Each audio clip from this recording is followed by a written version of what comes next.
ഈ പടത്തിൽ നമ്മുടെ ധ്യാൻ ചേട്ടൻ ഒരു മിലിറ്ററിക്കാരനാണ് ഗൈസ്.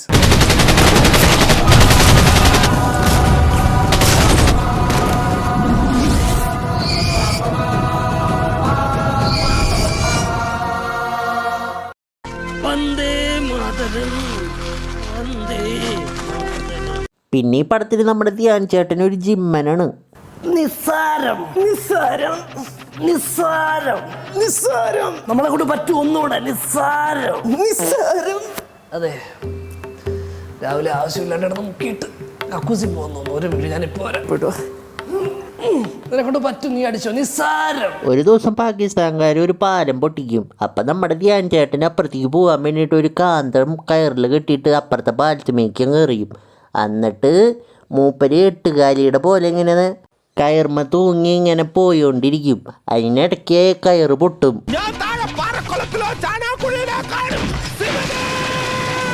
അത് കഴിഞ്ഞ് നമ്മുടെ ധ്യാൻ ചേട്ടൻ അങ്ങനെയൊക്കെയോ തൂങ്ങി മോഡിലെത്തും. നിങ്ങൾ ചോദിക്കും സ്പീക്കറിൻ്റെ ഉള്ളിലുള്ള കാന്തം പൊട്ടിച്ചിട്ട് എങ്ങനെ ധ്യാൻ ചേട്ടനെ കയറും തൂങ്ങി എങ്ങനെ അപ്പുറത്ത് എത്തിയെന്ന്. കാരണം അതൊരു പേട്ടപ്പടാണ്. അപ്പം അങ്ങനെയൊക്കെ ഉണ്ടാവുണ്ടാ. ധ്യാൻ ചേട്ടൻ എന്നിട്ട് ആ പാകിസ്ഥാൻകാരെല്ലാവരും വെടിവെച്ച് കൂട്ടും. അന്നത്തെ ഓപ്പറേഷനിൽ ശേഖരൻകുട്ടി ഏതാണ്ട് 20ഓളം പാക് പട്ടാളക്കാരെ വധിച്ചു. വണ്ടർഫുൾ. പിന്നെ മിഷനൊക്കെ കഴിഞ്ഞിട്ട് നമ്മുടെ ധ്യാൻ ചേട്ടൻ നാട്ടിലേക്ക് പോകും. പിന്നെ നാട്ടിൽ നമ്മുടെ ധ്യാൻ ചേട്ടൻ ഒരു ക്രഷ് ഉണ്ട്. ഞാൻ പറക്കുന്നു. ധ്യാൻ ചേട്ടൻ പിന്നെ ഒരു ജയന്റെ കട്ട ഫാന ഗൈസ്.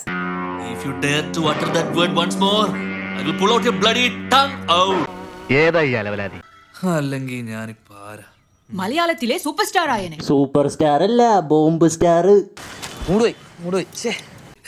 ഈ തല്ലിപ്പൊളി പേരൊന്നും അതൊക്കെ മാറ്റിട്ടുണ്ടാവും. എന്നാ ഓപ്പൺ ഹൈമർന്നിടാം. നീ തന്നെയാ, നിനക്ക് ഇത്ര ബുദ്ധിയാ. പിന്നെ ഒരു ദിവസം ധ്യാൻ ചേട്ടൻ ബുള്ളറ്റിൽ പോകുമ്പോ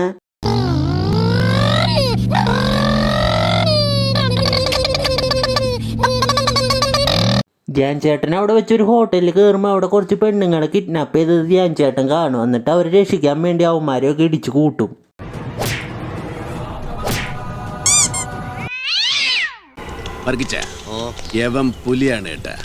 പിന്നെ അത് കഴിഞ്ഞിട്ട് പിന്നെ ധ്യാൻ ചേട്ടന്റെ ക്രഷായിട്ട് ഇങ്ങനെ വൈബ് ചെയ്യണം ഗൈസ്.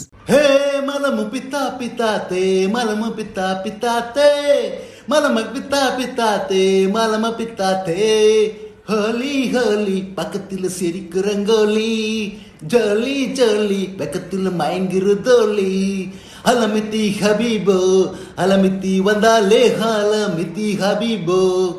പിന്നെ ലീവ് കഴിയുമ്പോൾ ധ്യാൻ ചേട്ടൻ വീണ്ടും മിലിറ്ററിക്ക് പോവും. ധ്യാൻ ചേട്ടൻ മിലിറ്ററിയിൽ പോണ സമയത്ത് ധ്യാൻ ചേട്ടൻ്റെ ക്രഷ് വണ്ടി ഇടിച്ചിട്ട് അതുവരെ നടന്ന കാര്യങ്ങളൊക്കെ മറന്നു പോവും. ഇനി നമ്മൾ എന്ത് ചെയ്യുമല്ലയ്യ. പിന്നെ ധ്യാൻ ചേട്ടൻ ലീവിന് വരുമ്പോ അവരവിടെ ഉണ്ടാവില്ല ധ്യാൻ ചേട്ടന്റെ ക്രഷ്. പിന്നെ ധ്യാൻ ചേട്ടൻ അന്വേഷിച്ചിട്ട് അവരെ കണ്ടുപിടിക്കാൻ പറ്റിയില്ല. പിന്നെ വർഷങ്ങൾ കഴിഞ്ഞിട്ട് ധ്യാൻ ചേട്ടന് വയസ്സാവും ഗൈസ്. പിന്നെ നമ്മുടെ ധ്യാൻ ചേട്ടൻ ആ പഞ്ചായത്തിലെ തള്ളുമൂപ്പനാവും ഗൈസ്. ദിഗംബര സിംഗിന്റെ ബർത്ത്ഡേക്ക് പൂഞ്ചിലായിരുന്നപ്പോ ഞാനൊരു കേക്ക് ഉണ്ടാക്കി. പറഞ്ഞാ നിങ്ങൾ വിശ്വസിക്കില്ല, 100 അടിയോളമായിരുന്നു അതിന്റെ നീളം എന്ന് പറയുന്നത്. ഈ തള്ളു സഹിക്കാൻ പറ്റാണ്ട് അവിടെയുള്ള ഒരു ഓടി രക്ഷപ്പെടും ഗൈസ്.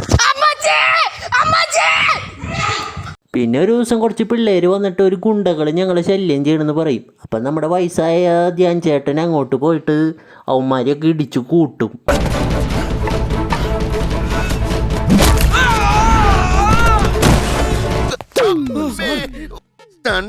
മനുഷ്യന്റെ നടുവൊടിഞ്ഞത് മിച്ചം. പിന്നെ ഒരു ദിവസം നമ്മുടെ ധ്യാൻ ചേട്ടന് കുറെ പാകിസ്ഥാൻകാരെ പണ്ട് കൊന്നതിന് പ്രസിഡന്റിൻ്റെ അവാർഡ് കിട്ടും. അങ്ങനെ മൂപ്പര് ഭയങ്കര ഫേമസ് ആവും ആ പഞ്ചായത്തില്. പിന്നെ ധ്യാൻ ചേട്ടന്റെ വയസ്സായ ധ്യാൻ ചേട്ടന്റെ ക്രഷ് ധ്യാൻ ചേട്ടനെ കാണാനായിട്ട് വരും. ധ്യാൻ ചേട്ടന്റെ ക്രഷിന് ഓർമ്മ തിരിച്ചു കിട്ടി. പിന്നെ വൃദ്ധനായിട്ടുള്ള ധ്യാൻ ചേട്ടനും വൃദ്ധയായിട്ടുള്ള ധ്യാൻ ചേട്ടന്റെ ക്രഷും കൂടി ലവ് ആവും വൈബാവും. അങ്ങനെ പടം കഴിയും.